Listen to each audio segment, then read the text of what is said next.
like, this spot is fine, but don't mess around with that anymore. And that was enough for me. Like that 1 week waiting period to find out to make sure if everything was okay was enough for me to never want to mess with that again. Yeah. And I'm a millennial, so I did the whole like tanning bed as a teenager and all of that too. So how about Sly? So Sly, are you a burner or a tanner? Tanner. You're a tanner. You can't tell by looking at him. Yeah, I kind of figured. Yeah, I burn a little bit, but yeah, mainly tan. But it's funny. I've been speaking of all this, like I've been doing a little bit of thinking. Like, did your parents wear sunscreen?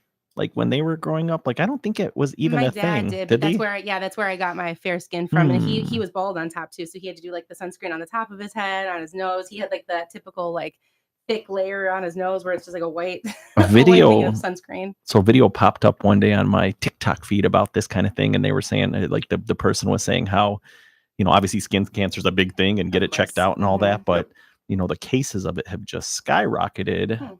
What, since, like melanomas? Yeah, and it's since like people have been using some of these chemical sunscreens and things like that. So I don't know if there's a correlation there or not, but I mean, that's interesting. People stayed in the sun forever and ever without sunscreen, and you never really, I don't know, whatever. Well, I have to imagine, I mean, I don't know when tanning beds first became a thing, but I know they became really popular 20 years ago when I was a teenager. And, 20 years later, I have to imagine that we're starting to see some of the longer term effects from that too. When I was a kid in high school, I grew up with a kid. His name was Nils Nissen, and his family. So I grew up upstate New York. Mm-hmm. Well, originally in Long Island, but then we moved upstate.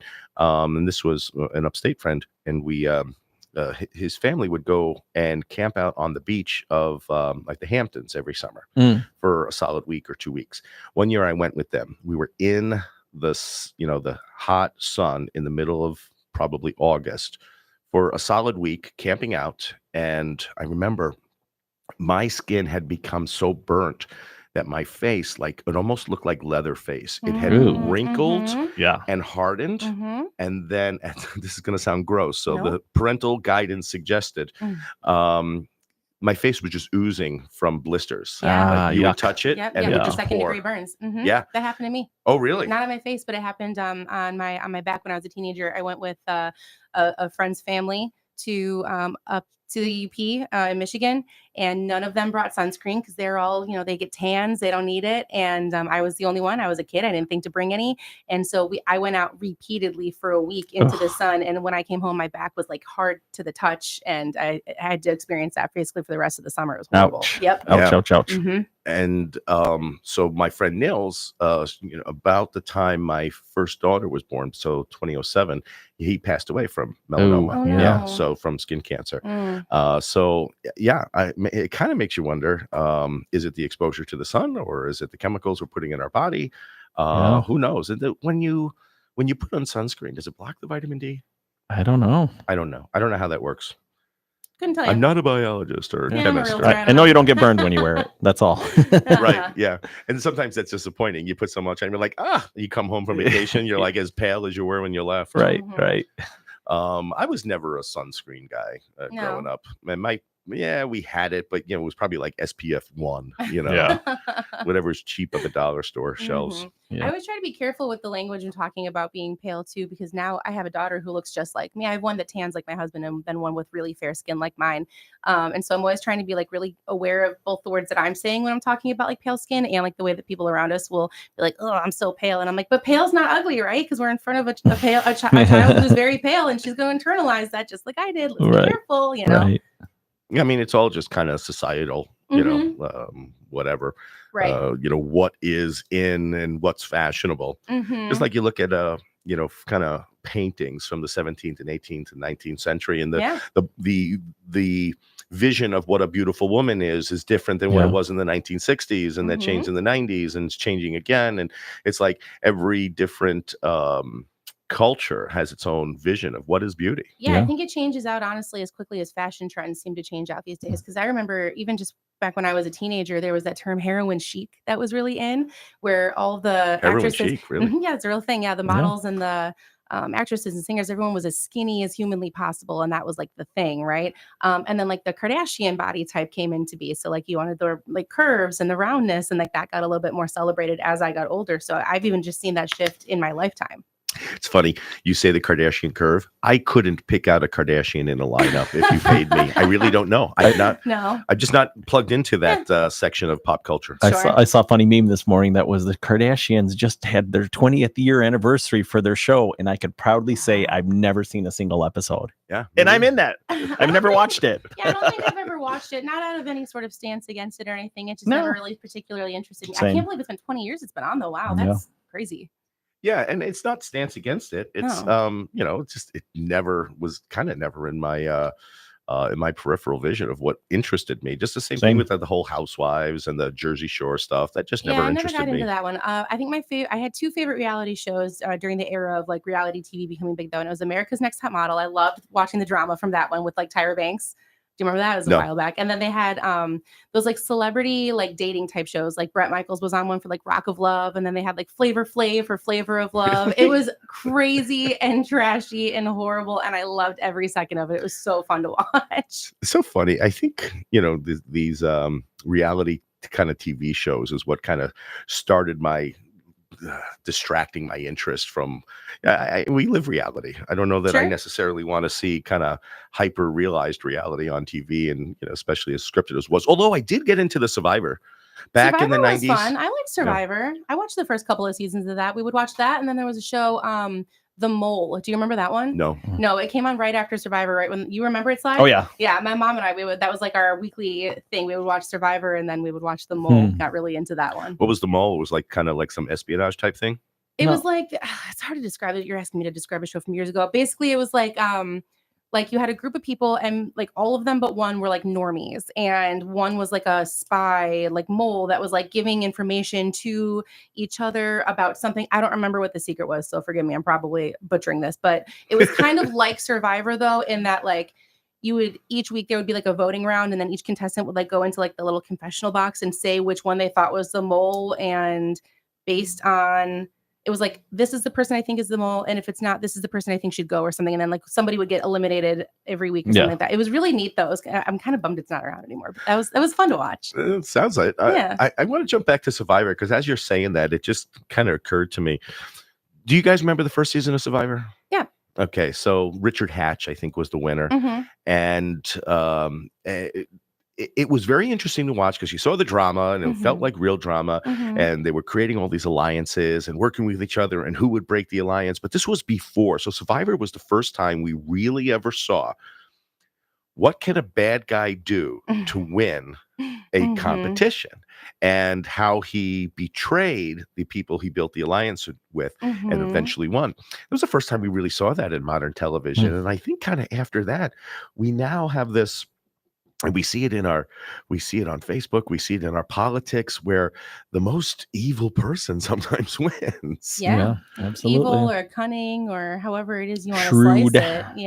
Yeah. For sure. Did you ever watch The Real World? No. Oh, wait, was that an MTV show? It was. Yeah. I probably a couple times as in high school. Yeah. Fun fact, I actually auditioned to be on The Real World a while really? back. Yeah, years ago. I think it was like, let's see, I'm 35 now. So like 12 years ago, I auditioned to be on The Real World. Wow. Yeah, they That's came to funny. Chicago. It's a bizarre experience. Oh, Yeah. That's right. So you were living in Chicago for a while. That's I right. was, yeah.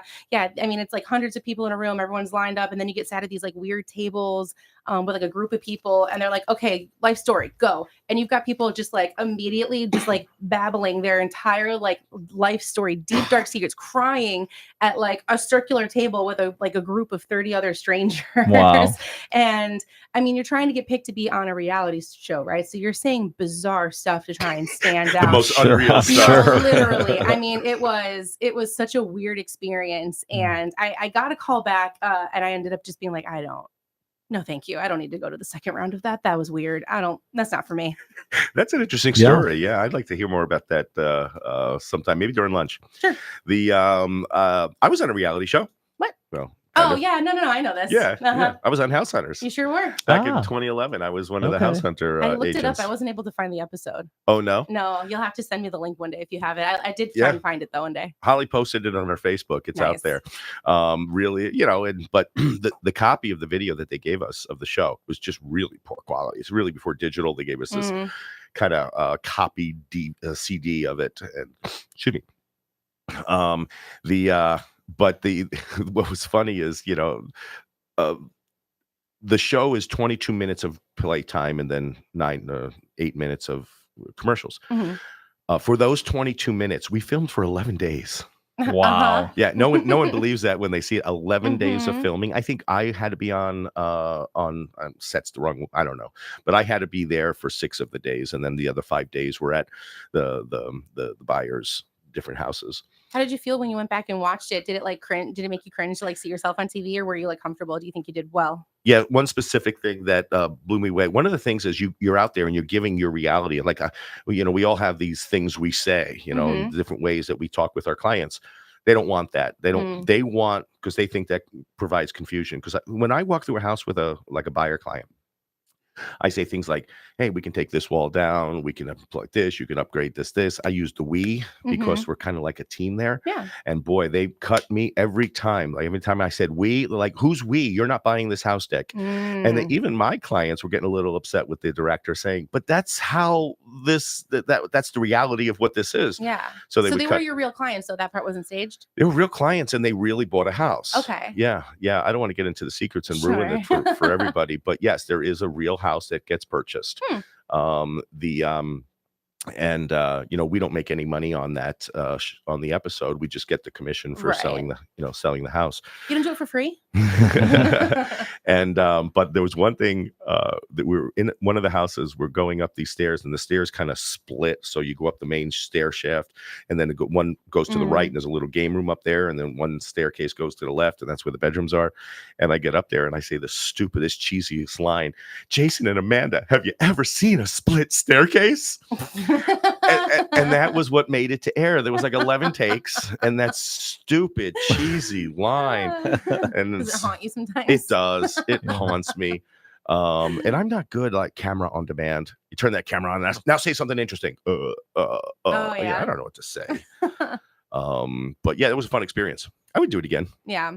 It's interesting when you do stuff like that because internally, at least this is my experience. I mean, anytime that I've had to do anything on camera, I mean, even just doing the show, right? Like internally, I would always be like really nervous and like worried that I'd be messing something up.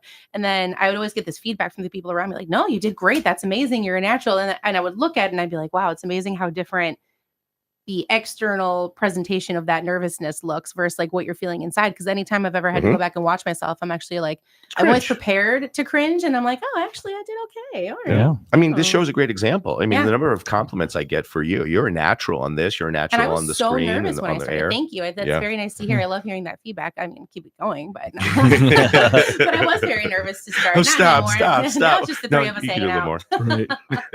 Yeah, you too, Sly. You get all kinds of great feedback. You're literally such a natural, Thank Sly. you. I think I say it every single time. I learn something new every time you're on the show. I appreciate it. You do a great job. I hate hearing my voice though. That's the only thing. Well, we like perfect radio I don't know. voice. I can't stand it for some reason. Huh. And I then like cringe. When No, it's great. And even like the videos we put out there on social media and Instagram and TikTok, the people, it's just, they love the content. They love your presentation of it.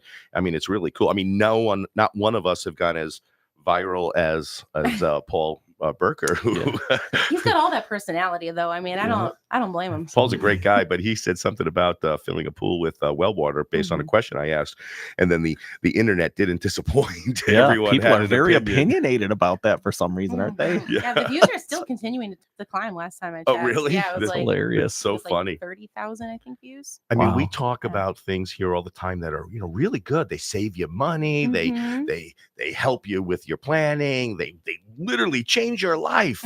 2 likes. 2 likes, 2 likes and 3 views, and probably one of them is me.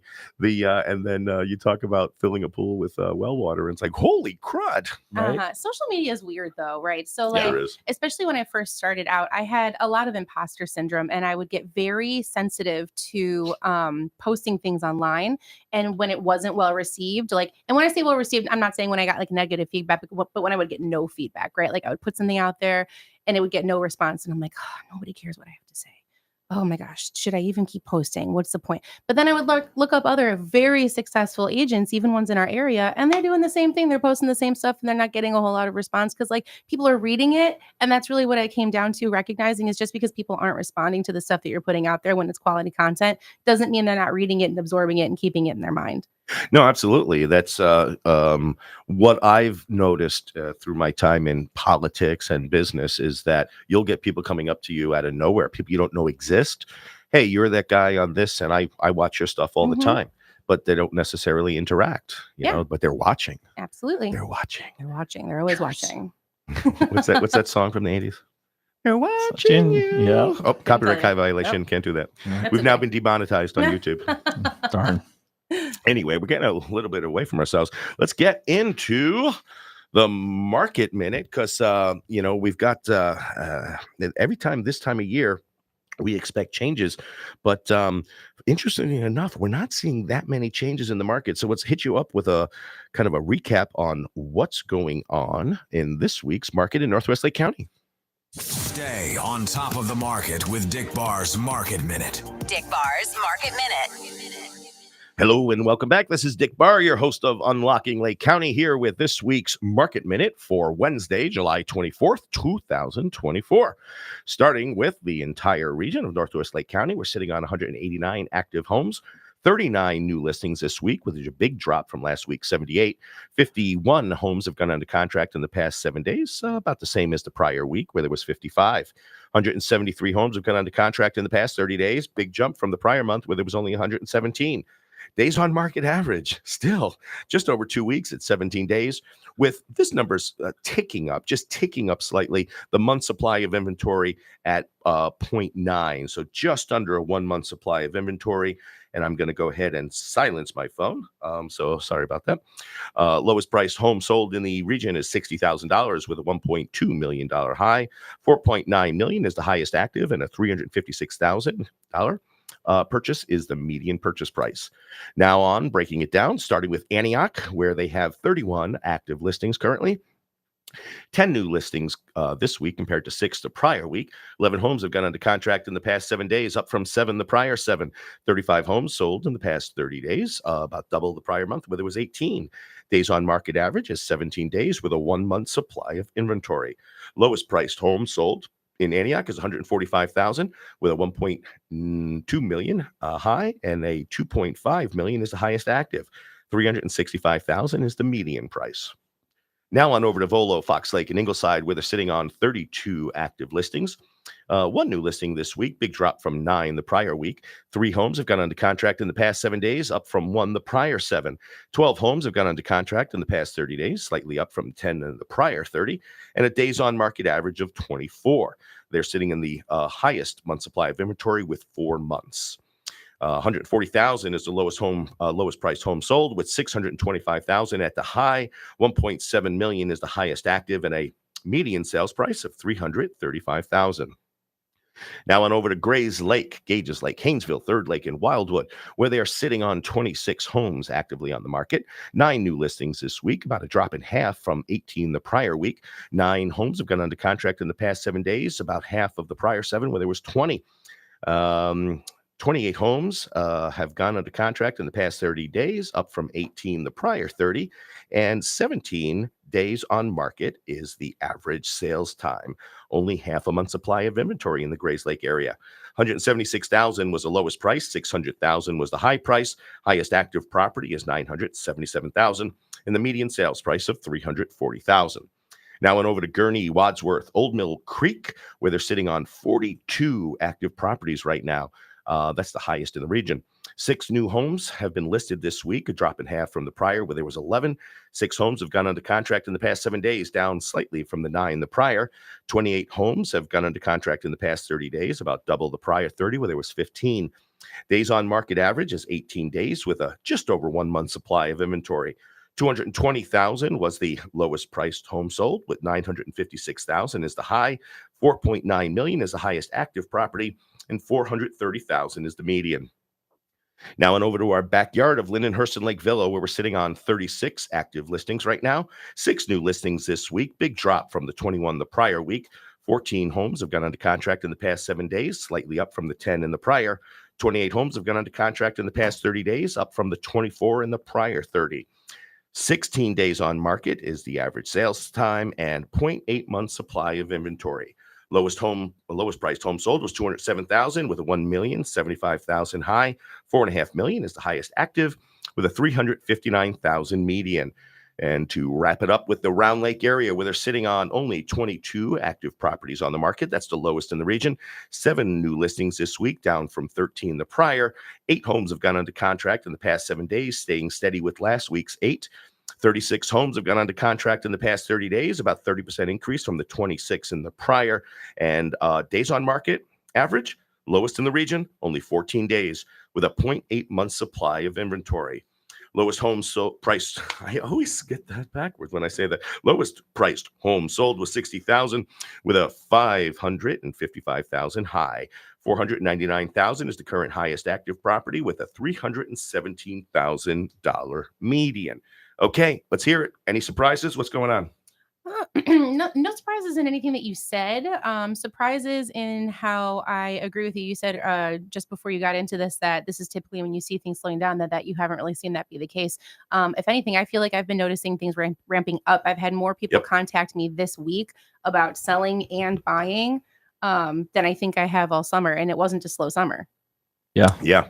How about you, Sly? Yeah, things are normalizing a little bit. Yeah. It's not as crazy as it was per se, where you can't get your offer accepted, but more people I think are coming back to market. They're getting off the fence. They're, maybe they were disenfranchised last year when they couldn't get an offer accepted because they were doing, like we keep talking about, FHA loans or VA loans. We've gotten a bunch of those contracts accepted. Seen some price drops, which we haven't seen in a while. Yeah. So I think it's kind of normalizing a little bit, maybe supply and demand evening out a little bit. Yeah, and I think we're going to get into a lot of what's going on the mortgage side of things during your mortgage minute after the first break. But I am starting to see that having an effect. But the number of people who are calling to get on the market now it's crazy. It's high. Mm-hmm. Yeah. Usually we see a slowdown at this time of year. Or anyone who's listened to the show more than once will hear we repeat over and over again. You want to be on the market by middle of July because that's when the buyers start to exit the market because of the timing of school registration. But we're not seeing that right now. We're still seeing high. We just listed one this weekend. Listed on Thursday, first showing on a Friday, had a valid acceptable contract by Saturday, and multiple offers came in, and it's just crazy. And then prices going up over ask, even though properties are being priced at the top of the market. Prices are still going above that, and it really matters the quality now. Back in February, March, quality didn't matter as much. Buyers were very forgiving because it was more important to get a house than to get a perfect house. And what we're seeing now is buyers can be more picky because there are more options. Absolutely. We're sitting on 190 active homes in the region right now. And that's just under the highest that we've seen. Last week, we were at 195. This is slightly better at only 189. And what we're going to see is that this is going to well, I really can't wait to hear your mortgage report this week, because I have predictions on which either way that the interest rates go. If they go up, I think we're screwed. And I think if they go down, I think we're screwed. Uh-oh. I will agree, though. I'm seeing that buyers are being a lot less forgiving, a lot less imaginative when walking through houses now. They're not really as willing to see past the clutter or past any repairs that need to get done because they just came from another house that was nicer. Right. Or they're about to go see another house that's nicer. And the accepted contracts are reflecting that. Yeah, absolutely. So, I mean, presentation really is important now, more so than the last couple of months. Yeah, more so than it's been for sure. Yeah. I think and for that, I agree with you, Sly. I think we're returning to a kind of a more normalized buyer market where they can be picky again. Now, my question for you is, when do you think that normalization and stabilization will start to reflect in the way that buyers and sellers see the market? Because what I'm seeing right now is and there's a lot of jokes about it, like on the internet in like realtor spaces and stuff, but you're seeing kind of like this, like buyers think it's or sellers think it's 2021 still, but buyers seem to think that it's, 2008, and buyers think that they get all of this leeway now because things are changing a little bit, but sellers, still think that they're sitting on gold. And how long do you think it takes until things kind of normalize a little bit on that end? It's always a trailing effect. It's just like appraisals and CMAs. All of that data is backward looking. So let's say you've got an agent you're working with and they do a couple of transactions, not, a transaction a week and, and the last time maybe they went under contract was 2 or 3 or 4 months ago. And all of a sudden they think the market's still hot and they're having their buyers come in with those aggressive offers. So we see some of those. And then we see some where agents are, they're a little bit busier. So they're doing contracts more often, and they're seeing the acceptance rate and the rejection rate, and they're coming in a little bit more conservative. So those ones who are coming in with let's say agents who've got maybe 2 or 3 or 4 month old data behind them are still winning. So it's actually in those situations when they come in, they're winning because their numbers are huge. And sometimes they're far above the next closest offer. And they're coming in with strong terms like waiving inspection sometimes. We accepted our first waive inspection a few weeks ago. Yeah. And I said, listen, I represent the seller, so I'm going to accept it. But, you're looking at a 100-year-old house. You and your clients better know what they're doing on this, because it's as is and waive inspection. So it's all on you. And they're like, well, my client, knows everything. I'm like, okay. I mean, that's There you your go. call. Yeah. Thank you. What is it? My conscience is now clear. Yeah. And so now, as always, we've left ourselves with only 1 minute to talk about our featured spotlight. We were going to talk about multi-generational housing this week.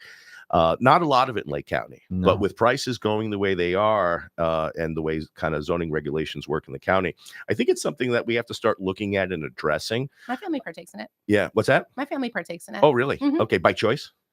I mean, yeah, overall, honestly, I think they could probably go out and do it on their own at this point, but I mean, their life kind of works the way it does, and they've got sort of this communal thing going on where, one of my family members still, I don't want to say still because it implies that they just, aren't leaving, but they live with my parents and they have children, and they're always there to help each other out with different things, including the finances, but also just the day-to-day lives. Cool. And I think we're going to do is we are going to save this topic for the second hour, so we can get it. So maybe we'll just kind of cut our Q&A short, because I do want to talk about this. I think is an important thing. And I agree. Looking forward at the top of the second hour, we've got Lindenhurst Mayor Dominic Marturano is going to be joining us in the studio. And I think we could ask him some questions about it too, as it relates to zoning. And, because there's not just a zoning aspect, there's a parking aspect to it. And there's is there enough space? Is there enough water supply?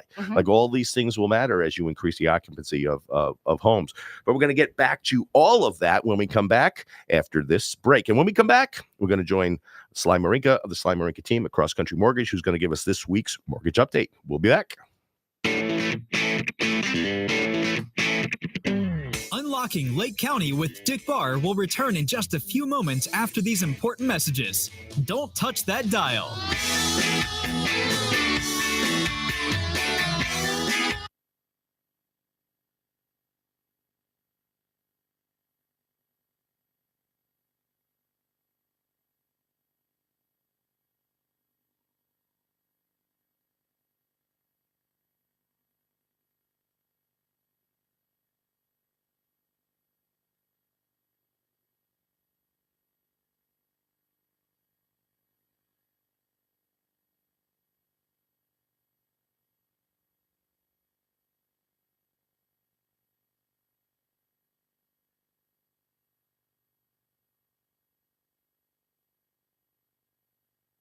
Okay. Sorry about that. Here's your mic. You're going to want to get nice and close to it. Yep.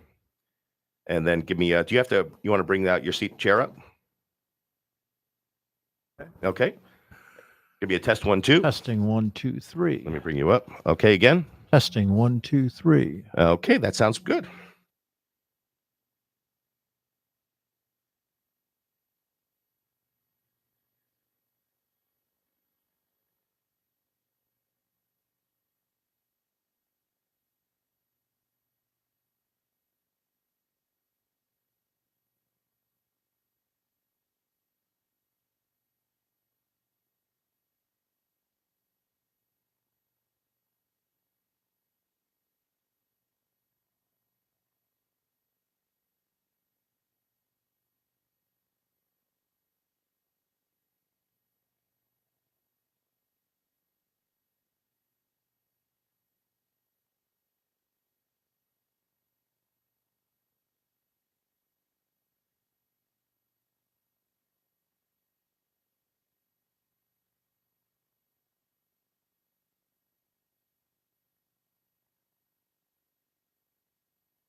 Unlocking Lake County with Dick Barr will return in just a few moments after these important messages. Don't touch that dial.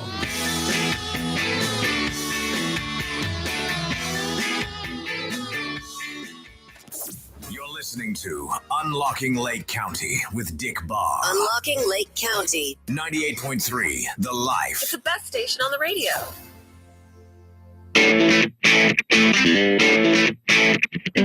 You're listening to Unlocking Lake County with Dick Barr.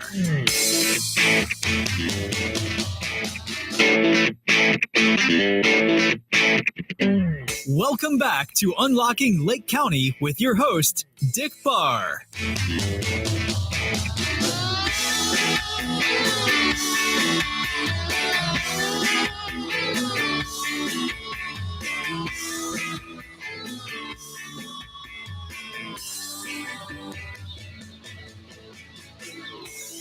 And welcome back. This is Dick Barr, your host of Unlocking Lake County, here in beautiful downtown Round Lake Beach with our beautiful co-host, Kristen Kaufman. Hey. And Sly Marinka, the Sly Marinka team at Cross Country Mortgage. Hello, everybody. And new in the studio, joining us is Mayor of Lindenhurst, Dominic Marturano. Say hello. Good afternoon. Hey, thanks for joining us. We really appreciate it. Thanks for having me. I know you're busy. Dominic, just I'm not shining any shoes here, but one of my favorite mayors, definitely, by far. Really. Dick, the check's in the mail. I'm going to tell Scott. That's perfect. But we're going to get right into Before you press that, oh, actually, yeah, go so ahead. Sly, you have a comment. Yes. So we have Laura Kurth Evanson. She said, "Tell Sly I said hello and thank you in all Oh. caps. I closed today. Sly and his team were wonderful." Oh, thank you so much, Laura. Congratulations. what a great entree to the Mortgage Minute with Sly Marinka. Here is the Mortgage Minute with Sly Marinka and Cross Country Mortgage on Unlocking Lake County with Dick Barr. Hello, everybody, and thank you again for having me back. This week's Mortgage Minute, we will talk a little bit about what rates are currently at and kind of projections a little bit for the future. So starting out, the current average 30-year fixed mortgage rate nationally is 6.87%, which is almost exactly what it was last week. Not a lot of new news has come out since last week. Also, the 10-year Treasury yield is at 4.22, which is roughly what it was last week as well. Again, nothing major groundbreaking here since last Wednesday. Looking forward to this week, the PCE number, one of the Fed's gauges of inflation, that number is being released on Friday. It is expected to be lower, meaning inflation is going down.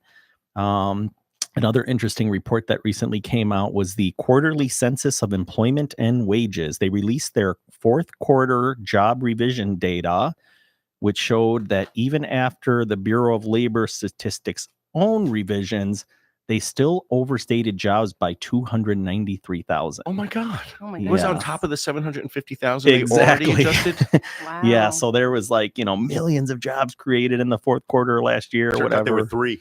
Yeah, and now it's literally 344,000 new jobs. Wow. So all of that to say that there is going to start being pressure on the Feds more and more to cut rates. And in fact, right now, the odds of a September rate cut by the Fed sit at 93.3%.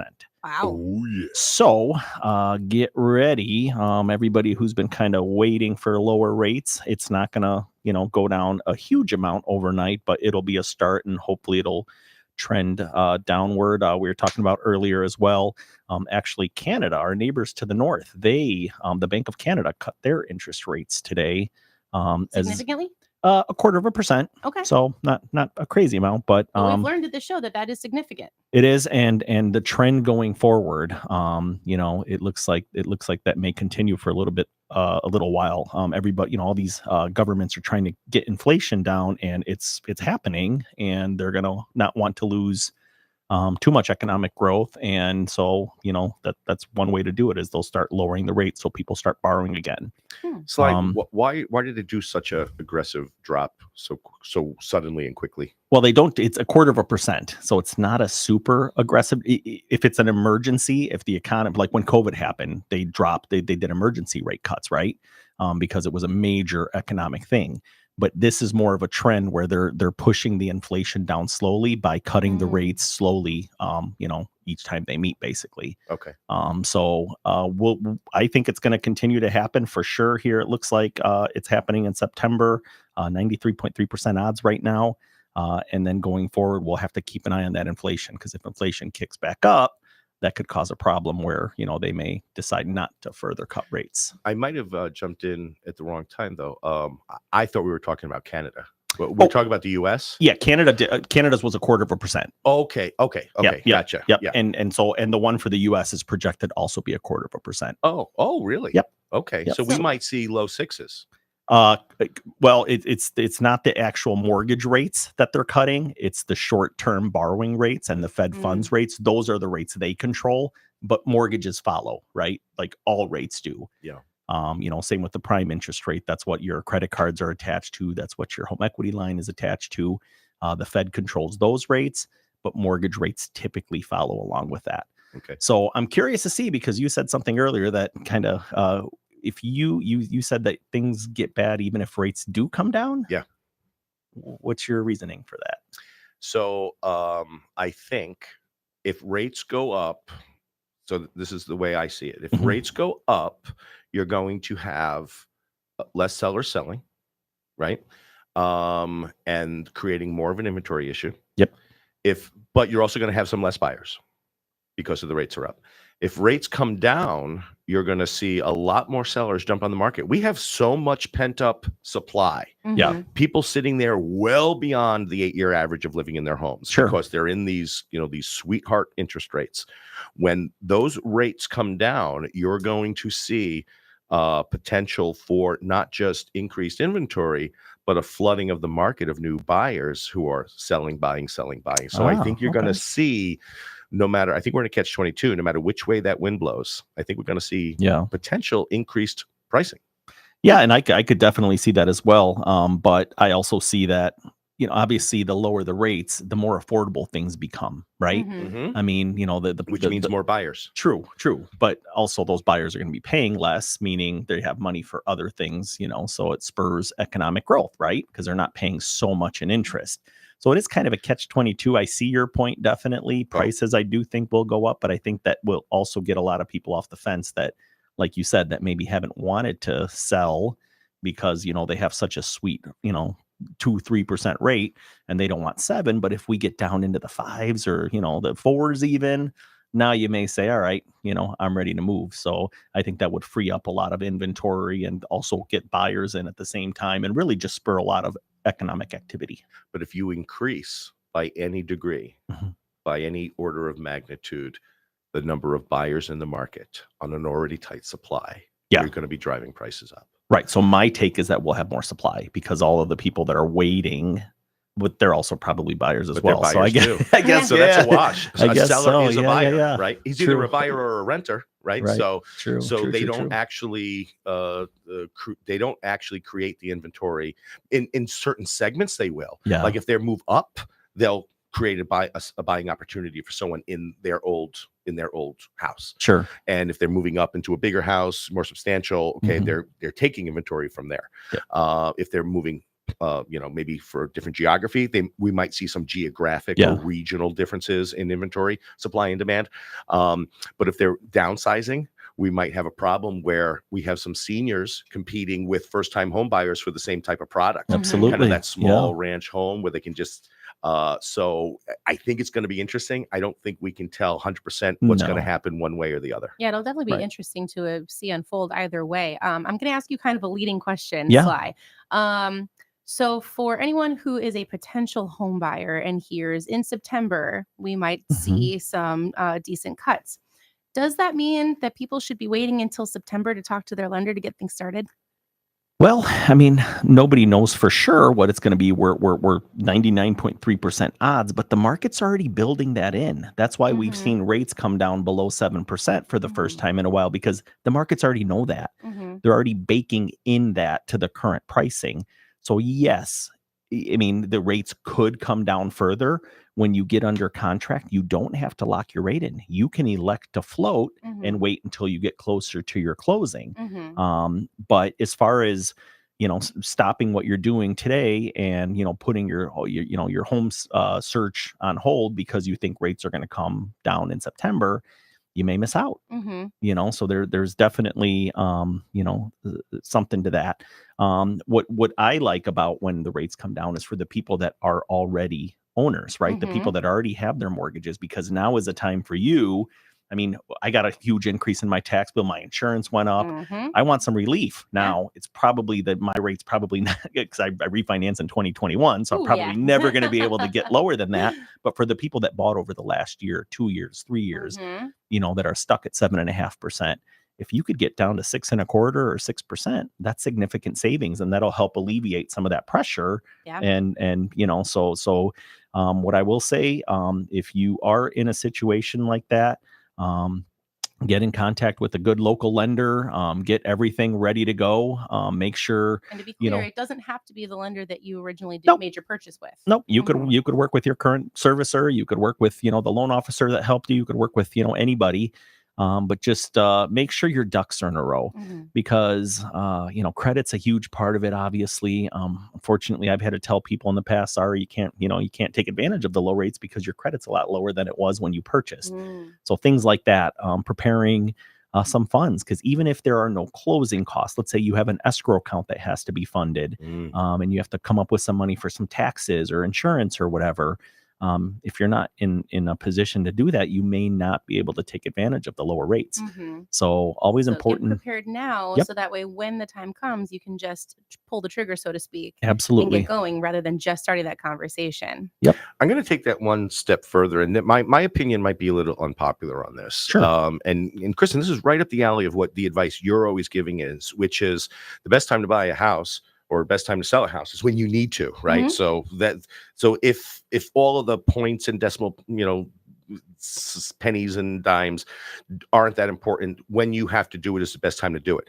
I think buying now, while we're still sitting on a fair amount of inventory, where you can still get a potential deal where things aren't going crazy because there's not a lot of buyers in the market, might be advantageous to buy now, because we are seeing potential for rate drops. And then, do you do recasts, Sly? Oh, yeah, absolutely. Okay, so you can buy now, recast the loan in, I don't know, 6 months or something, and not be penalized. So if the rates come down, you can recast the loan at the lower rate. Can you explain to the listener? No, that's not recasting. Oh, I'm sorry. Yeah. Recasting is when, let's say I want to buy a house before I sell my house, right? And I put down the minimum down payment. Oh, I see. And then later on, I sell my house and I want to pay down my principal balance. So you can do the pay down. Correct. They'll take my new balance and re-amortize the Okay. payment over the remaining term. Gotcha. So to get a lower rate is a refinance. So instead of the alternative, which is they would that money that they would apply to it would just come off the principal and the payment would stay the same for a shorter period. Correct. Okay, fair enough. Thank you for the correction. Yep.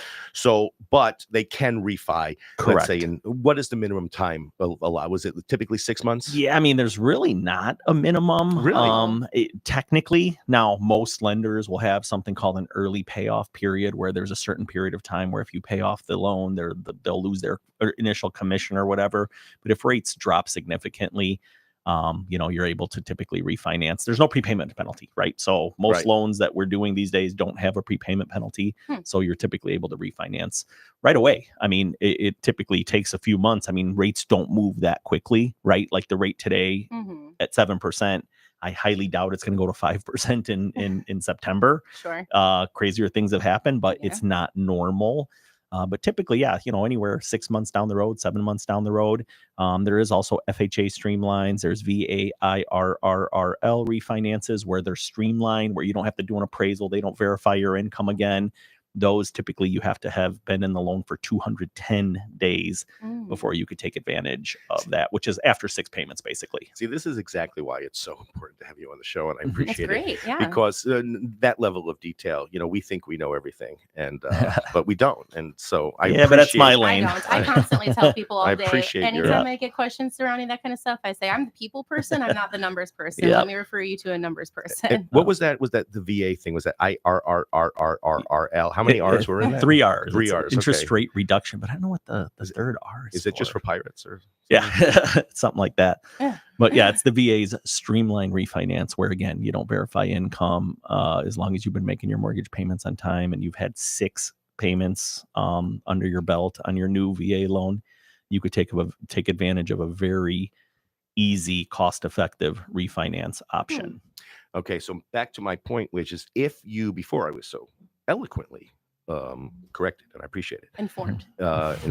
is still buying today makes sense to me because there is inventory out there. Yeah. If you wait until the rates drop, now you're competing with everyone who's waiting for it to get to that certain number. Yeah. And unless enough inventory gets held up, you might get the lower rate, but the cost of your house is higher because if you're competing with more people.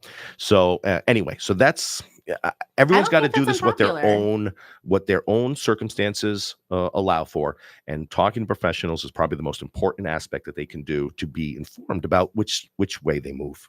Absolutely. Yeah, I totally agree with that. You said that it was an unpopular opinion, but honestly, as I was under the impression that there was also a 6-month waiting period before you could refinance. So, I mean, upon hearing that, Dick, I totally agree with you. If you're able, because I am seeing offers getting accepted under asking price. I am seeing price improvements. FHA loans being accepted. Yeah, VA loans absolutely. being accepted. I am seeing opportunity on the buyer side of things right now. And if you are able to move forward on that, and then in a few months, in the event that something does change, like I always cringe when I hear people say that term. What is it? Marry the house, marry the house, date the rate. But in this scenario, I mean, there is real opportunity for that. Yeah, and being able to get ahead of the potential flood of buyers that could be entering the market. Yeah, and everything we do here and everything we say here is our thoughts. Yeah. Like, there's no guarantees that rates not. are going to come down in September, right? Right. I'm reading it in front of me that it's a 93.3% odds. But there's still a 6% chance. But exactly. I mean, we remember last year that this happened where, the rates were already supposed to come down. There was the Fed pivot back in December. And I saw a lot of agents and lenders, start posting out there that, rates are going to be cut 6 times in 2024. And and it didn't happen. But not that, that was the news back then. But so again, everything we're sharing is our thoughts on kind of what we're seeing being in the market. There's nothing is guaranteed. If you want a house today and you can afford it and you found the perfect house, by all means, jump on it. We don't know what tomorrow is going to hold. Absolutely. I gotta say, one of the things that stood out to me about your report today, Sly, do you remember the days when the slightest shift of wind in politics or national events would cause sweeping changes in the stock market and the bonds rates? The slightest little thing happened. It might have happened somewhere in Sri Lanka. Yeah. And we would feel the ripple effects here in the U.S. in our economy. And in the past 2 weeks, we've had an attempted presidential assassination. Yep. And we've had the changing out of a major party's top candidate for president within 2 weeks. And we haven't heard a flutter through the markets. It's unbelievable. You do? Yeah. I'd like to hear it. My opinion on that it's a 2-part opinion. One, we have so much access to so much information all the time at our fingertips, whether we want it or not. I mean, you go on TikTok and it's just going to show up. And so I think that there's a little bit of disassociation that comes with that, where you're just so used to hearing stuff all the time now that you kind of just start to filter it out and it doesn't affect you as deeply. Because I know that I should have been more shaken when all of these things happened, but I mean, I truly wasn't. And not because I don't care. And this is the second part of that opinion, is that we've lived through so many unprecedented times at this point as millennials. We've seen so many historic events that I think it's just another Tuesday at this point to us, truly. And I think also it's just the sheer size of the economy. And then I don't think I heard the word $1 trillion, until, a couple of years ago. And now they throw around trillion like it's $1 billion, like it's just the sheer size of the debt, the numbers that we hear every day is just like, it is what it is, And speaking of trillion, Mayor Marturano here is going to talk about the Lindenhurst budget, which, they've quickly approaching $1 trillion, right? Yeah. The revenues, that'd be great. Yes. Oh, wouldn't it? So- Yeah, yeah. Okay, folks, thanks so much for joining us for the second half. We'll be back shortly to join Mayor Marturano, who's in the studio. We're going to talk all about Lindenhurst and all the strides they're making to what is it? Make Lindenhurst great again. Sorry, There you that was go. bad joke. Okay, we'll see you. Unlocking Lake County with Dick Barr will return in just a few moments after these important messages. Don't touch that dial.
County with your host, Dick Barr.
And welcome back. This is Dick Barr, your host of Unlocking Lake County, here with Kristen Kaufman, Hello, hello. Sly Marinka, Hello, everybody. and new in the studio is Mayor of Lindenhurst, Dominic Marturano. Hello.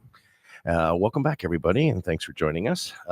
Make sure I've got everything here. Let me just get this stopped. Okay, there we go. I want to thank Mayor Marturano for coming into the studio today. I just want to make sure I've got your video. Hey, Dom, is it comfortable for you to just slide over just a couple of inches? I want to make sure you're nice and centered there. Okay, perfect. Great. So we got the camera moved from Sly to Mayor Marturano.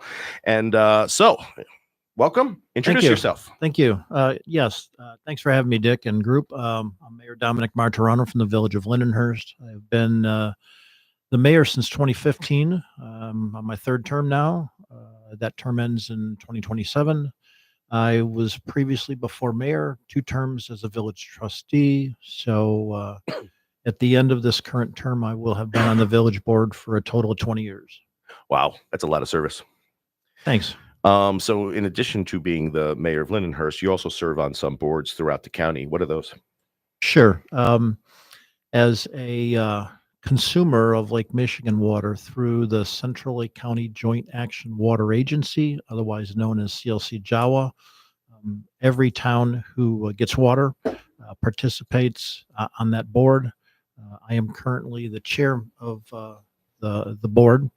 We can set policy and strategy for CLC JAWA along with all the other mayors who participate and consume Lake Michigan water. Can I pause you there? Sure. Because this is primarily a real estate show. And one of the best-selling factors for communities in our area who are part of JAWA is that we have Lake Michigan water. Yep. So I want to make sure the listeners and the viewers understand that JAWA is basically the entity that gets and delivers Lake Michigan water to the communities. Hey, Sly, is Antioch on JAWA? No, I don't believe so. Yeah, No. I didn't think so. So that Lake Michigan water, you don't need your water softeners. We definitely need one of those. Yeah. Yeah, you don't have the stains, the brown stains in the toilet. Well, you might, but not from the water. And sorry, this is an adult show. All the kids are at school, right? Oh, it's summer. It's summer. And obviously the taste is good and stuff. So you recently brought Lake Michigan water to Lindenhurst. Yes, recently Lakeville and Lindenhurst brought Lake Michigan water in. We started taking Lake Michigan water in late 2017. There's a huge effort to go through to get Lake Michigan water. It's not like you just drop a pipe in the lake and drop a pump in and start bringing water in. You have to get an allocation from the state. That's run by the IDNR, Illinois Department of Natural Resources. Lindenhurst, Lakeville, and probably 8 other communities back in 2006, 2007 started to petition the state to get Lake Michigan water. In the case of Lindenhurst, we had issues with a lot of our wells. We were getting groundwater to supply to our residents. And of those 10 wells, 4 of them started to dry up. Oh, wow. Mm. So as you look to the future, I've told people, Lindenhurst is a 4.5 square mile town. I can't just go drop a pipe and a hose in neighboring Gurnee or Antioch or some other town and start taking water, from groundwater from their community. So we're pretty much tapping into the same groundwater supply of those 10 different wells. Those wells are shallow water aquifers. They're about 100, 125 feet down. So we were faced with the option of, do we continue to have our wells dry up? That wasn't a good option. No. Certainly not doing anything wasn't an option. We could drill deep wells at probably, it's like $1 million. At the time, it was over $1 million. The issue going deep is when you hit a deep aquifer, there's poison in that water. And in a lot of cases, you got to take the poison out. And if I'm, teaching to an environmental class in high school, I ask them to raise their hands. How many know of businesses that want to take poison off your hands in large quantities? And then what do they do with it? So we started looking at, this large body of water to our east, Lake Michigan. And once the state gave us an allocation, we formed a group, and a few groups after getting the allocation decided to drop out for various reasons. They didn't have the infrastructure in place at the time, et cetera. And it was really about 6 communities that formed a couple of groups to start looking at where do we get Lake Michigan water from. Make a long story short, instead of starting our own water agency, one by one we petitioned CLC Jawa out of Lake Bluff. They were serving Lake Bluff, Libertyville, Mundelein, Grays Lake, Gurnee, Round Lake Beach, Round Lake Heights, Round Lake Park. And so we thought, boy, if they could support us, we'd love to tie into them. And so CLC Jawa had the capacity to support what became the North Group for construction purposes, Lakeville, Lindenhurst, Granwood Park, and Fox Lake Hills. And then later, Volo and Wakanda, who had also obtained water allocation from the state, formed the West Group, and for construction purposes, they started up. And again, we got this water. I call it the infinite supply of water, Lake Michigan. You may argue with me as a scientist that someday, in some millennium, Lake Michigan may dry up. But for my lifetime, your lifetime, everybody in here, our kids, our grandkids, there will be an adequate supply of Lake Michigan water. And oh, by the way, it's a high quality. CLC Jawa and the technology that we deploy there is one of the best around. Other countries come to tour that facility in Lake Bluff to see all the great things we do with water. So it costs more, yes, but it's an infinite supply. And whether you're building a home, you're going to buy a home, you're going to start a business, you want an adequate and a good supply of water. Every time you turn on that faucet, you want to make sure that water's coming out and it's a good supply. And so I was a trustee at the time when we voted to go with CLC Jawa. I said this was probably the biggest decision that the Lindenhurst Village Board would ever make, given the impact not just to our current residents, but to future generations.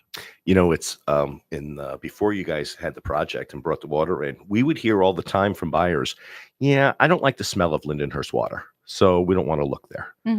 Now, we still have some people who don't know, so people are like, Lindenhurst water, no thanks. Like, well, wait a second. It's like Michigan now. I'm like, whoa, really? So from a kind of a real estate standpoint, I think one of the best decisions you made. Obviously, the sustainability is important, but I have a one-track mind. Well, I don't think I care about is the real estate values. You're like, actually, this reminds me of real estate. Let me talk about that. So you guys did a special service area for the project. Is Lakeville included in that same SSA? Yes, it is. The North Group, we went based on interviewing different financial firms, different consultants who had worked on projects similar in other communities. we decided to create an SSA, Special Service Area. It was a contiguous area for Grandwood Park, Lindenhurst, Lakeville, and Fox Lake Hills. And so that SSA funded the pipes that brought water connected to, in the case of Lindenhurst and Grandwood Park, it connected to a pipe in Gurnee on Washington Street. And for Lakeville and Fox Lake Hills, it was a connection through a pipe in Round Lake Beach. And so that paid for that. We all had internal improvements to do at the time. We got low interest loans through the state, and Lindenhurst, we were loaned about $15 million to make sure that based on engineers' recommendations, we upsized some of our water pipe to make sure that every point in town, even the far reaches, would have a good, sufficient and consistent water pressure. We didn't want to bring in Lake Michigan water and then have all sorts of distribution problems. Right. And then we also, the receiving facility cost us $3.5 million, and that brought water in. What was nice about that is we could divert water to one of our 2 existing water towers, or we also built a 1 million gallon groundwater storage tank at the facility to also bring in water and store it for use. Oh, so we could distribute water to any of 3 of our reservoirs, if you will. And those were through low interest loans. We're paying that back over a 20-year period, and that repayment is baked into our water and sewer rates. So when you filled your towers with the Lake Michigan water, so did you get rid of all your pumping stations, or do you still have those in emergency? Great question. We actually have shut down some, but our agreement, every town's agreement with CLC Jawa, you have to keep a couple of your existing pumps on standby in case there was an issue of getting water either out of the lake or from the facility in Lake Bluff on through to your community. If there's ever any water main breaks or anything that would cause a disruption of service, each member has to have and test on a frequent basis to make sure that if necessary, they can continue to supply residents with water in an uninterrupted fashion. Now, do you know how long is the SSA that you guys took out? Is that a 20-year? It was either 20 or 30, but the construction costs came under budget, and we've recently, I think we've paid some of those bonds off early, and I think over the term of that loan, I believe we're going to save our residents $75 million in total across the board. So, wow. So those property tax rates have gone down and will continue to stay lower than what was originally projected.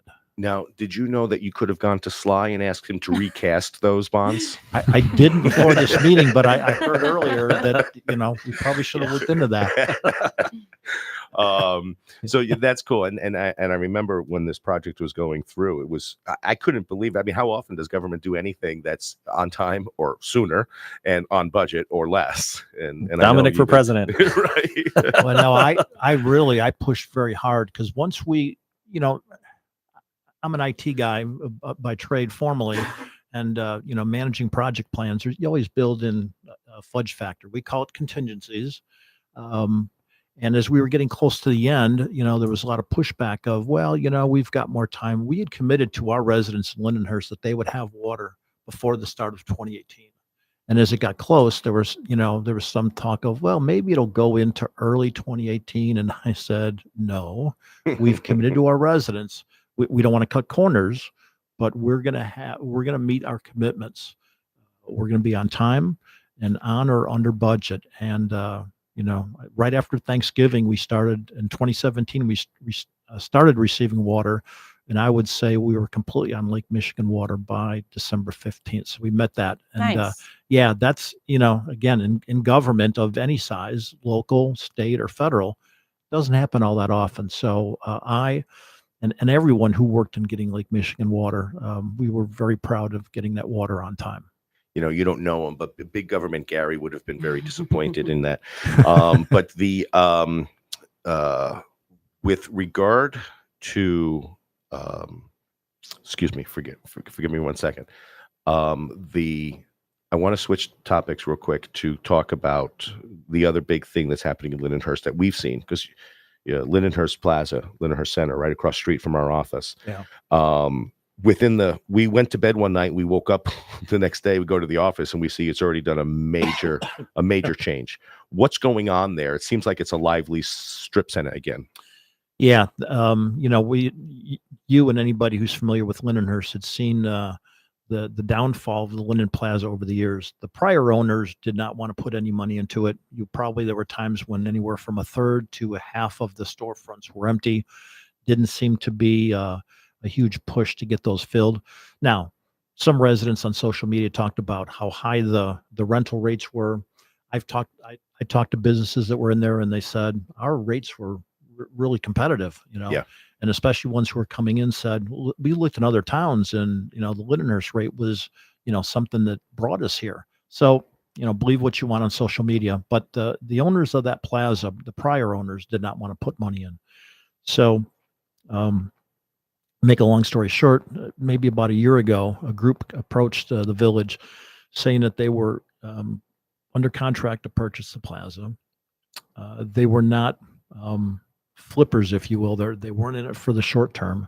They were in it for the long term. They said, we see this not only as a long-term investment, but for us financially, but an investment in the community. And that really, was nice to hear after so many years of the plaza falling in disrepair. So right away, they promised that once they closed, that they were going to put a fresh coat of paint on. They were going to redo the parking lot. They were going to put in new lights in the parking lot and in front of all the stores, the sidewalk in front of all the stores. And they plan to fill all the storefronts within a year period. People all of a sudden, business owners around the area came to me and others and said, what are these new owners like? And I said, all I can tell you is they're doing everything that they said they're going to do. Whether that continues, only time will tell. But they put a fresh coat of paint on right away. Some people liked it, some didn't. But again, it was a fresh coat of paint. I didn't think they'd get the parking lot redone before the asphalt plants closed in the fall. But lo and behold, they redid the entire parking lot, put in new lights. They've worked with us on signage, and they've just put up one of two monument signs. And right now, I think there's only one or two storefronts that are not filled Really? or under contract right now. The big news, recently is they've signed a deal with what will be their anchor, Ace Hardware, and the Laskowski family, who own Ace Hardwares in Round Lake, Great family. Antioch, Gurney, Libertyville.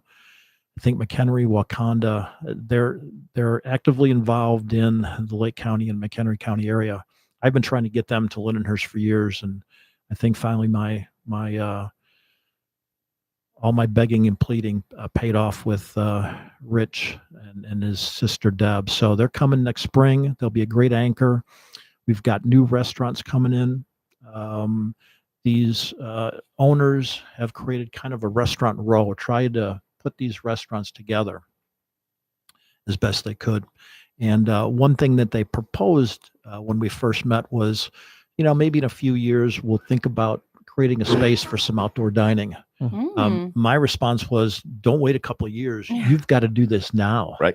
In the Midwest here, Mother Nature isn't always kind to us. And we're not like Southern California. We can get 12 months of outdoor dining, but, I can come through Mundelein in late October and see, off of 45, seeing the restaurant row shut down, heaters out, places mob with people. Yep. So I thought if we could get this in Lindenhurst. So unfortunately, they're not going to be able to get that in place this year, but I firmly believe and hope, and I'll continue to push that they get an outdoor dining area established for next year. Yeah. I've seen some preliminary plans, for seating, a little stage area, so that whether it's music or other entertainment, they could do it. And I think that's really going to draw people to our downtown area as well. Yeah. Are there any other plans for entertainment? That's just going to come as this management group, these owners just get more familiar with the community. Mm.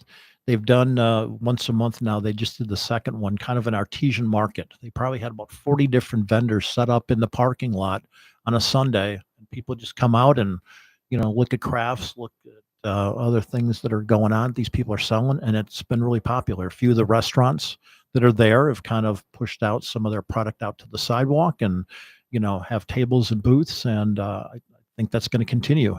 Once we get into the winter months, I think they're going to look for something inside. Might be a little bit more difficult, but you're starting to just see a revitalization. All of a sudden, people who were avoiding downtown because of the lack of development, the lack of programs, the lack of goods and services are now starting to flock back. What I've cautioned our residents and community is they've got to continue to support these mom and pop businesses, not just for the next few months, but for the long term. They've got to be in it for the long term to make all these businesses successful. Yes, you've got some larger groups like Ace Hardware, although it's family run. Subway's going to reopen soon, but most all of the storefronts are mom and pops. I mean, they're small. Obviously, Sammy's has a couple locations here in Lake County. Three-Legged Brewing is something new. They were selling some product in iced coffees in Grays Lake. Damashki is new with their Mediterranean food, but these are all small business people, and they need the community to support them. We, the village, will support them as best we can. We have some economic grants that we give out, and we've given out plenty of those. 12 now. We granted some in the last board meeting, but over $250,000 we've given to various businesses in the area to help them be successful. It was really promising. It was really promising to see when you guys had around Christmas time, you kind of had like a grand reopening of the plaza. And I think the village was involved with that. I remember seeing you, a lot of the trustees there, to see just how many of the public did show up. One of the kind of long-standing facts about Lindenhurst is that when places open up, the people come out for a second week and they just disappear. And Lindenhurst is very much a bedroom community. Yep. People, they live there, but they work somewhere else. They shop somewhere else. They dine somewhere else. And so Bob and I in our office, we're over there a couple times a week. We go to Sammy's, we go to Damashki. We see last time we were there, we saw that there's some sort of golf place opening up, and I'm assuming it's digital golf simulation. Mhm. Yep, that should be fun. Before we know it, we'll probably see axe throwing somewhere, hand in hand. Yep. But having those stores close to each other is a great idea, because every time we're there, we see them like, oh, we're going to come back for that. And sadly, you miss it in some of the other strips that are kind of on the outlier. But the strip plaza over on Sand Lake and 45, that does pretty well, and that's kind of it's out of the way, but it does fairly well. It does, and I think what you'll see, I mean, we've really got a couple of different business areas. Obviously, downtown along Grand Avenue, and now Lindenhurst Center. There's the big mall there. Between the mobile station and McDonald's, there's a small strip mall there. There's a new Indian restaurant that's called the Tikka Tap Room that's going to go in there shortly. Formerly Sarge's Beef. Sarge decided to stay in the area, but just do catering. He just wanted to do catering and has been successful with that. So eventually, other development, both commercial and residential, will go up along Route 45. So again, there's the plaza near Sand Lake with the Walgreens, Express Cafe, a few others. And then up on Grass Lake Road, there's a couple of strip malls there that have been successful. And have had money put in by local residents to improve those, and a lot of those storefronts are filled. So there's a lot going on, but people just have to continue to support them. Your neighbor next to you, RJ's, has new ownership, and it's great. And they're revamping things. We gave them a grant. They did a lot of work on the inside of it to open up everything and expanded bar area. So I expect them to get busy again, because their business was starting to fall off. Yeah. Wow. I don't know if you still have time, but there's a few more things I do want to talk to you about. Sure. Are you want to stick out with us for the last half hour? Sure, Because absolutely. I want to talk about economic development, not just in what you've kind of overseen over the past couple of years commercially, but I want to talk about what the footprint of Lindenhurst still looks like. Looks like for development opportunity, either residential or further commercial. And then also, I know there was an issue going back maybe decades now about Forest Preserve and the village getting into a kind of a heated debate over certain lands. And I'm just curious if that's settled, if it's what the outcomes were, and then if there's still potential for expanding the footprint of you game for that conversation? Absolutely. Awesome. We'll be right back. Unlocking Lake County with Dick Barr will return in just a few moments after these important messages. Don't touch that dial.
And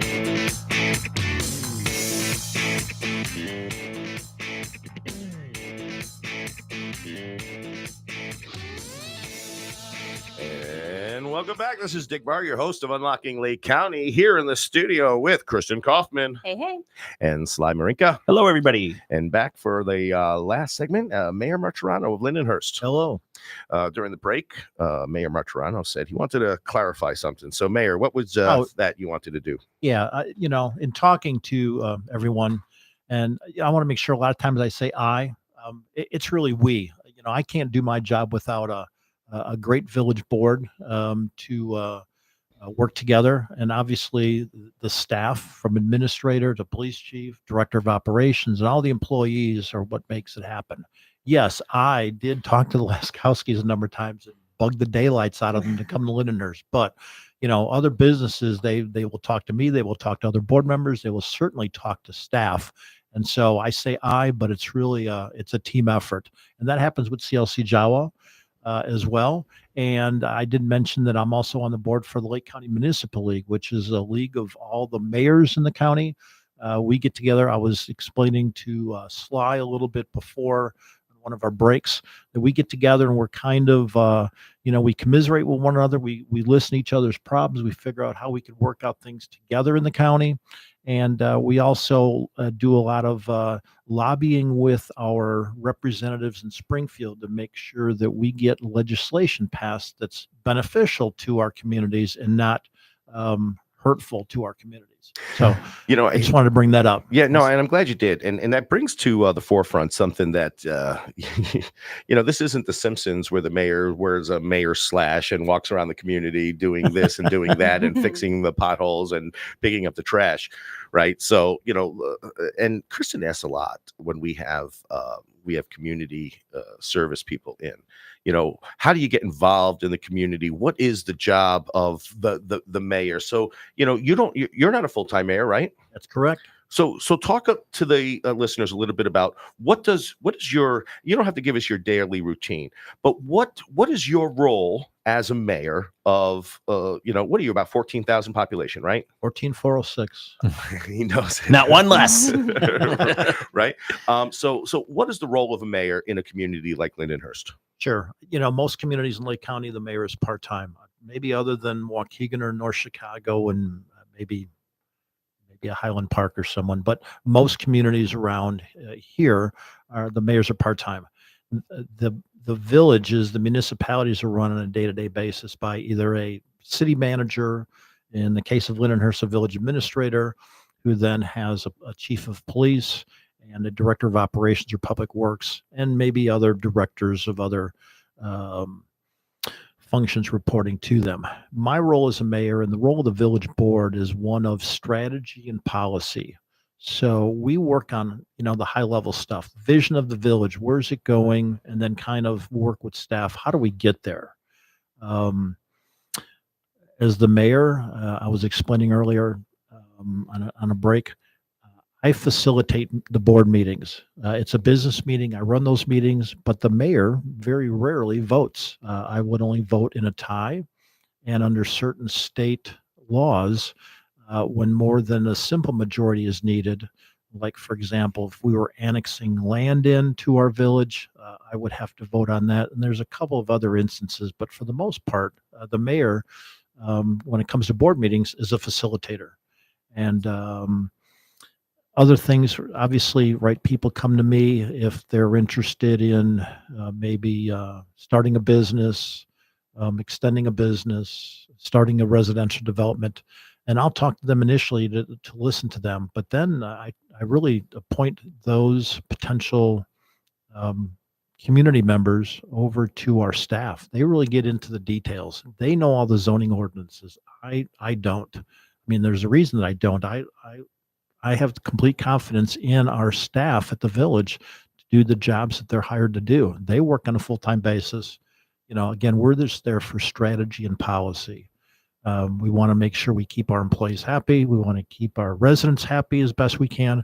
And we want to be fiscally responsible. Those are the things that kind of drive me and our board in all the decisions and all the discussions we have. So that's kind of what I do And I like that you call it a business meeting or refer to it as a business meeting, because it's essentially that's really what it is. Just like we're always on this show talking about the importance of working with professionals for a couple of reasons. I don't know everything about mortgages. I don't know anything about insurance. I don't know anything about digging a well, right? But we're connected to professionals someone who can tell you who the best financial planners are, the best mortgage companies are, the best insurance companies are. And their job is to stay up with all of the constant revolving regulations, laws, rules, taxes, certain legal implications, as well as available funds. So do you guys do your own economic development? Do you do that in-house, or do you outsource that? We outsource it. We currently have a woman on who we contract. She's part-time, and we've had her now for a couple of years. We didn't feel the need to have someone full-time, pay full-time salary and benefits. And IMRF. And all that. Yep. And so we found Anita Archambault is our economic development. She's great. She's got a great background. Obviously, this isn't her only gig, but she devotes the necessary time. She's been reaching out to businesses, and she's done a lot to get the pulse of the community and, find out, really what the current businesses, what they need from us, how we can help, and also provide leads to, whether it be the Lindenhurst Center owners or others in terms of other potential businesses to come into our town. What would you say the biggest complaint from the community affecting Lindenhurst is today? They've talked for years about, a downtown area, village identity. And again, now with investors who want to be here in Lindenhurst for the long term, I think that downtown area has provided a lot more favorable feedback from the community. As these businesses continue to start up, continue to provide more goods and services than what we've had in the past. The Ace Hardware coming in, will help a lot of people keep them local versus going other places. Now, Ace Hardware is not going to have everything they're going to need. They may have to go elsewhere. But I think bringing them to that downtown area, I think that's going to be really beneficial for our community. And it's not just our residents, it's going to be residents from other communities as well. Right. I agree with that. No different than, a lot of us go to other communities for certain needs, certain desires. We hope that it's not just our community, but other communities, come to us. And so we kind of expand our boundaries. The other thing we're dealing with every day from an infrastructure perspective, are our roads. We have 94 lane miles of roads that we have to maintain. And we've used a consulting firm now twice over the last few years to measure our roads. We used to always allocate funds based on what I call the eye test. Police and public works are driving our streets every day. They can see and they can feel what roads are the worst as they drive over them. But that's only based on the surface layer. Mhm. What we found with the data that this company provided us is not just what the eye can see, but what the eye couldn't see, the underlayer.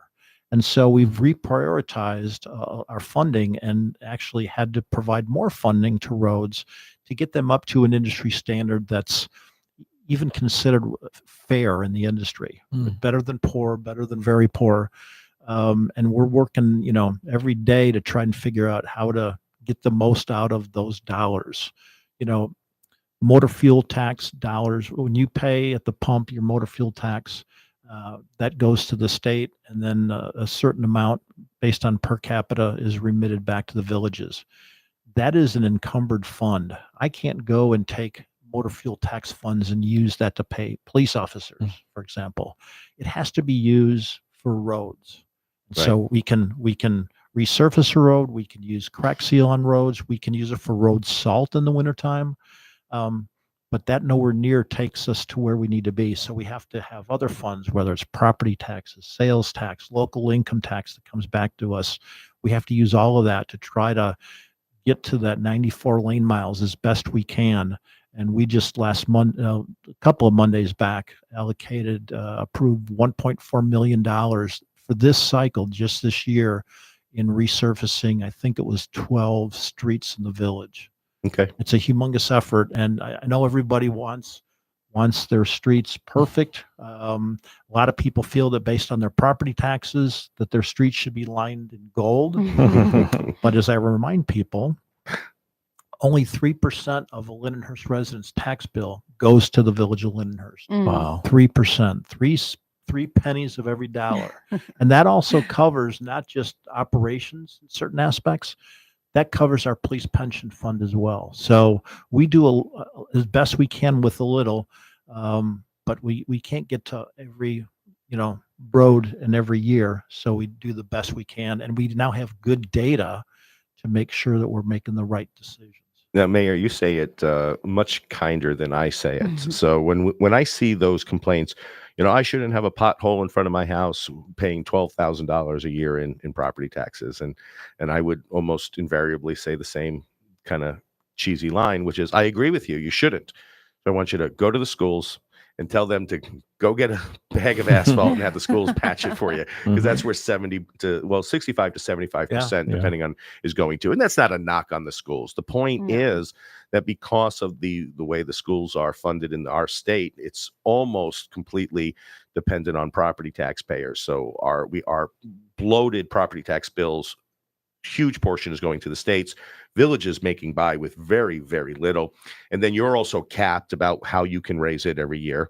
Got a little bit more leeway in the past 4 years with the kind of runaway inflation. But even that's capped at the 5%, with inflation going up to 8 or 11% in certain circumstances. You can only raise 5%. Now, I do want to make a point not everyone realizes. From my research, and that might have changed in the past 2 years, but the last time I looked at it, the village of Lindenhurst is one of the lowest tax rate villages in the entire Lake County. Is that still the case? I believe it still is. I'm probably thinking of the same study that you saw, but yeah, we pride ourselves in being, we call it frugal at times, but again, we try to do the best we can in spending our residents' money as best we can, not ask for too much. There's probably other municipalities that every time that come property tax levy time, they're just going to go to the 4.99%. Right. Because they say they can. We don't do that. We build our budget from the bottom up, and we make sure that what we ask and what we approve is what we truly need and not more.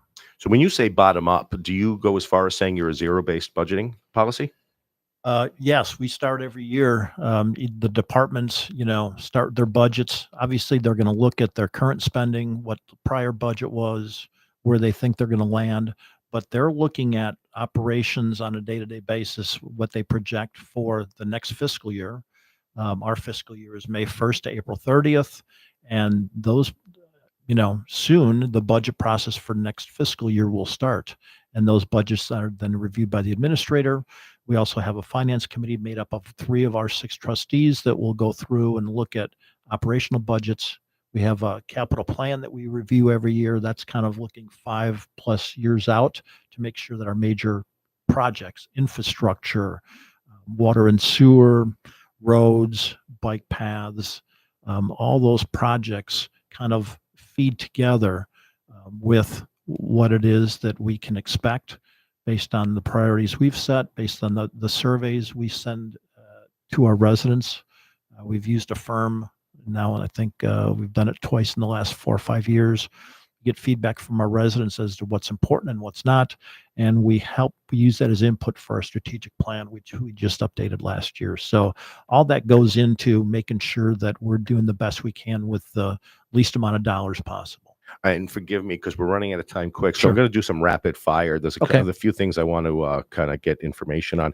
So what does the future of Lindenhurst look like from a available, developable land perspective for commercial residential? How much is still left to develop?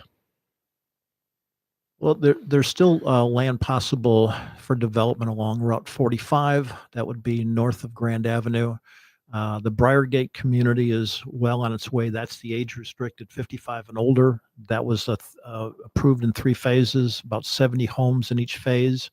First phase is about built out. Second phase is underway. They built a clubhouse for that community in the second phase, and they've started, I believe the administrator just told me that the companies just started pulling permits for phase 3. So that's going to go on. There's still property south of there that's available for development. If I can, I just want to touch base on the 55 plus. What I like about that from a kind of a tax perspective is that all of that, first of all, it's very high value real estate, coming in at about $250, $275 a square foot. And the tax revenue impact to Lindenhurst is huge.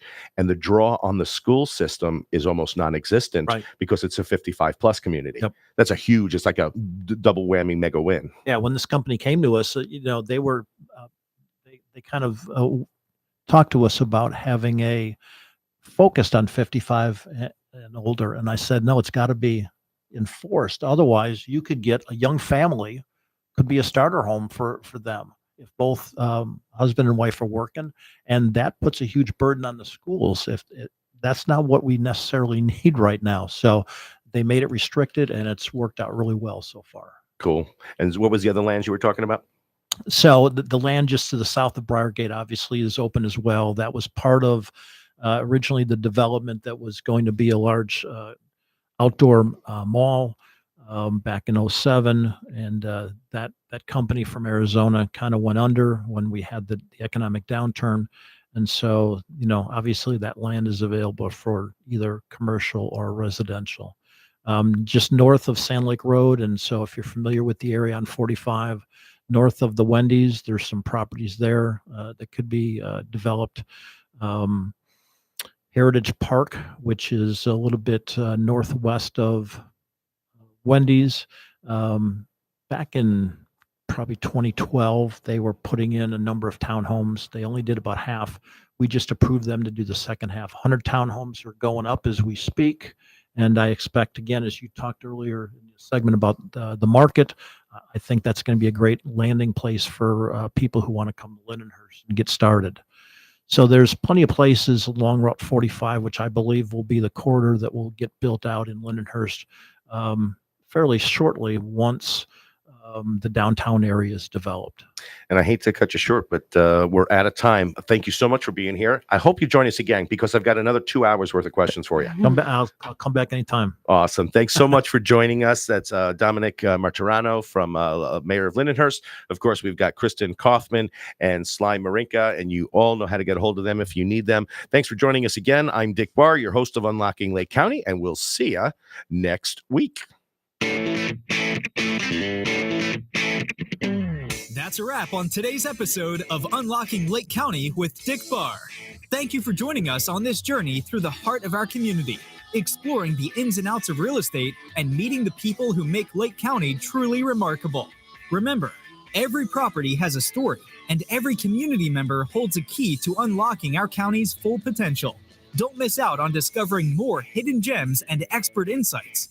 Make sure to tune in every Wednesday at 12 noon for another episode of Unlocking Lake County with Dick Barr. Until then, keep exploring, keep dreaming, and keep unlocking the possibilities that await you in Lake County. Thank you for listening, and see you next week.